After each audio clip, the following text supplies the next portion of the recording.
Ma Jordan was like a little princess, beautiful as an angel. She was never sad, loved to sing and dance, and was also a fan of ladybugs. When M was 6 years old, her life was suddenly cut short. Her family had to travel a hard road for the next 6 years to uncover the truth and get justice. On November 13th, 2011, in the Canadian city of Kay, the emergency services received an alarm call. A woman's voice pleaded for help. 911 for what city? Calgary. Do you need fire, police, or ambulance? Ambulance. My daughter fell down the stairs, and she's not there. She's not conscious. Okay, I have help on the way. Just stay on the line. How old is she? She's 6. 6? Is she awake? No. Pardon? No. No? Is she breathing? No, I don't think so.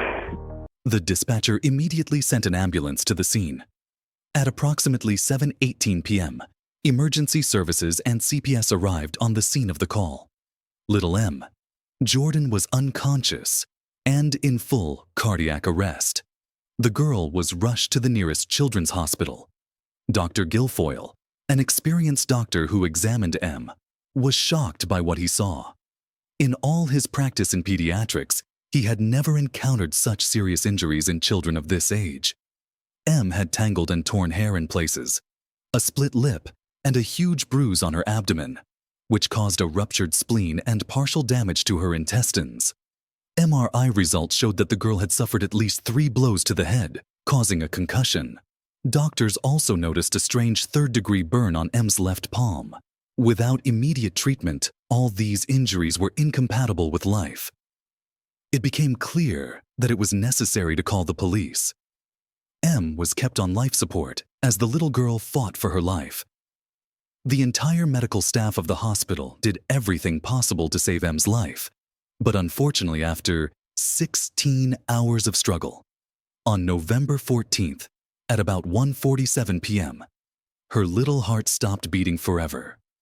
During the autopsy, pathologists found that all the injuries had been inflicted on the child a few days before death, and she could not have gotten them by herself.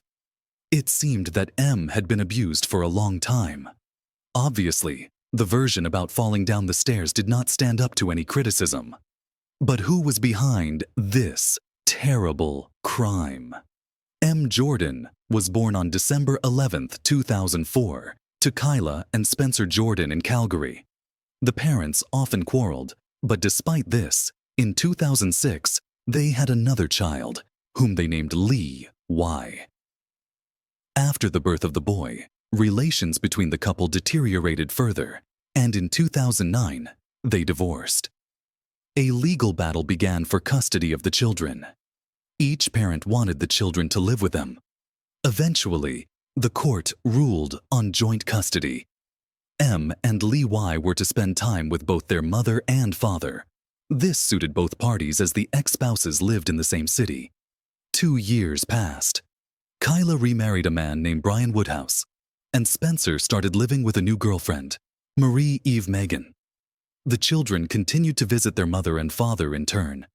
Despite not having a permanent home and having to socialize with their non-native parents, M remained a cheerful, carefree girl. She loved to sing, dance, and skateboard. Kyla and Brian were wonderful parents. They raised 3 children together around the same age and just adored them. Kyla and Brian recall that even when M fell down, she never cried but just got up, shook herself off, and continued to play like nothing had happened. She loved collecting ladybugs. She caught them, put them in a jar for a few days, and then released them because ladybugs also had moms and were missing their families. M was always in a great mood. It seemed that nothing could spoil it. She was happy in any weather, whether it was raining or hot. She was equally happy to stay at home or go for a walk with her family. The smile never left her face. In 2011, the Woodhouse family was expecting their 4th child. Perhaps because of the great love and care from their mother and stepfather, M and Lee.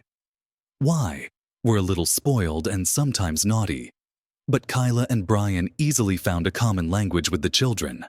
Unlike Spencer and his new girlfriend, when Em stayed with her father, she often acted up, made faces, and disobeyed.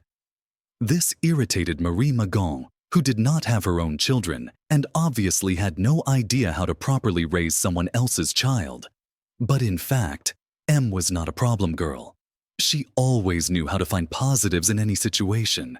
Even when family plans were ruined by bad weather, she did not get upset but rejoiced at the opportunity to run in the rain and jump in puddles. But apparently, not everyone liked her smile. On November 13th, 2011, Marie Magoon called the emergency services to report that her stepdaughter Em had fallen down the stairs and lost consciousness. The woman claimed she didn't see anything because she had gone to make dinner. But suspicious injuries on the child's body required investigators to look for an explanation. The house was thoroughly investigated, and neighbors were interviewed. They called Marie and Spencer for questioning. The couple said that the children had been living with them for the last month as agreed by the court. They allegedly followed all the rules. When the police showed photos of the bruises found on Ma's body and asked if they had seen these injuries before, the answer was negative. Marie and Spencer insisted that the girl had simply fallen down the stairs, after which they immediately called an ambulance. In addition to the stepmother and father, Mike's younger brother Lee Y was also in the house at the time of the tragedy. Only he could tell what really happened in the last days of his sister's life. Attempts were made to question the boy 3 times, but he was so frightened that he refused to talk about Marie and Spencer. Lee Y made it clear that he hated even his middle name, Spencer. Given the young age of the child, the investigators decided not to involve him in the investigation for the time being. Meanwhile, the whole city sympathized with the family of the deceased Ma. People left words of support on Kyla's social media page. No one could believe that someone was capable of such cruelty to a defenseless child. 6 days after the tragedy, at the farewell service, Ma's closest people gathered.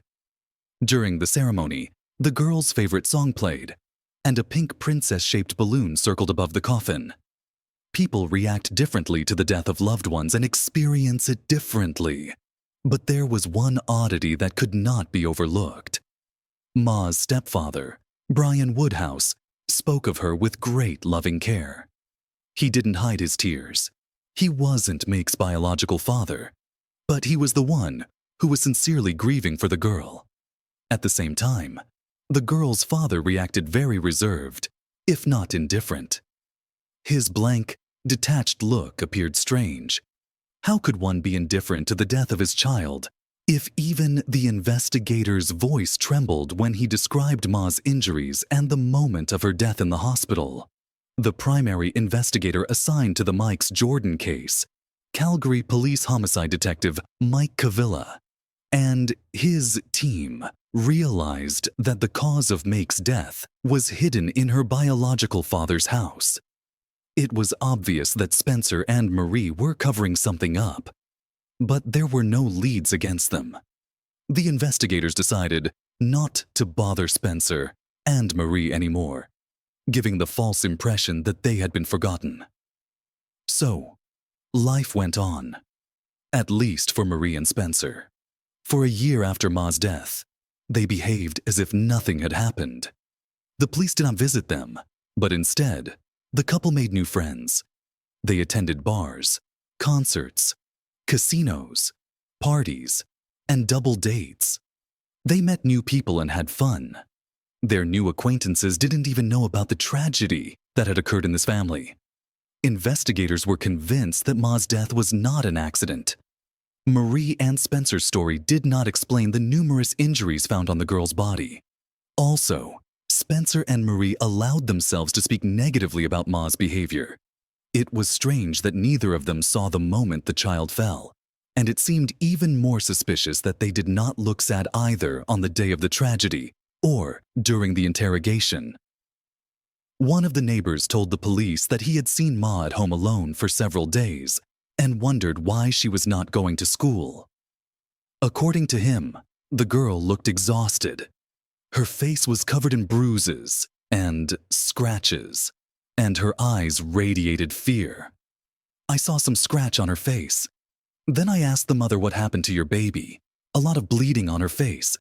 Then she said she fell a lot. She told me. Police soon discovered a recording of a call to the Alberta Medical Center made on November 12, 2011, just after midnight. In the recording, a woman's voice, most likely belonging to Marie Magoon, discusses with the dispatcher a burn injury to a 6-year-old girl named Meika Jordan. Recording. Hi, I was just, had a question. A quick question. My daughter, yesterday burned herself with a curling iron. It's not that bad of a burn, but it did blister her, the palm of her hand. And I'm just wondering if I have to, pop it, or, because it's drying up. Okay. And it seems to be a big bubble, but I'm assuming it's 'cause she uses her hand. Okay. How old is your daughter? 6. She was using the curling iron? No, she wasn't using it, but I caught her playing with it. Oh, okay, 'cause I'm laughing like, I don't even know how to curl my hair now, and no, it's a straightening iron. Okay, and the new ones are like 400 degrees. Yeah, so what's your daughter's name? Ma. Okay, her last name's Jordan. Does she feel pain where the burn is? No, nothing at all really. Yeah. Okay, I'm actually a little concerned over that because burns hurt, right? Mm-hmm. Is it black or white? The area? Oh, it's white. It's actually white. Yeah. Okay, because a 3rd-degree burn turns white. Oh, really? Yeah. Like she doesn't have any pain on her hand from where the burn is? No. The day after this call, the children were supposed to be picked up by Kyla, but Spencer asked that they stay with him for a few more days. This seemed very suspicious to the police. It was also learned that just a few weeks before Mike's death, Kyla and Brian had already reported to Alberta Children and Family Services that Ma had returned from her father with numerous scratches and bruises. Almost a year after the tragic events, police arrested Spencer Jordan, 6, and Marie Magoon, 22, on suspicion of the murder of Meika Jordan. At first, the investigators questioned Spencer and Marie in separate rooms. They steadfastly denied all the accusations. Then, the suspects were allowed to rest, leaving them together in the same interrogation room. When they were left alone in the room, they began to come up with a story that would explain the origin of Ma's injuries. In the end, they settled on the version that the girl was very active, constantly climbing somewhere, and repeatedly fell and hit. There were some surveillance cameras in the room, and the conversation between the suspects was recorded. But this was not enough to press charges. Indisputable evidence or an admission of guilt was needed. In Canada, the tactic of getting close to suspects is often used. Undercover police officers pretend to be neighbors or random acquaintances and gradually gain trust. This process can take anywhere from 6 months to a year. This is the tactic detectives decided to use in the Meika Jordan case, as they had no direct evidence against Spencer and Marie. Shortly after the funeral, the couple met their future friends. For a year, they had fun together, visited entertainment venues, as if grief had bypassed this family. When the friends, who turned out to be members of a criminal group, confessed that Spencer and Marie could become part of their gang, help commit crimes, and get paid for it, the couple immediately agreed. But there was one condition.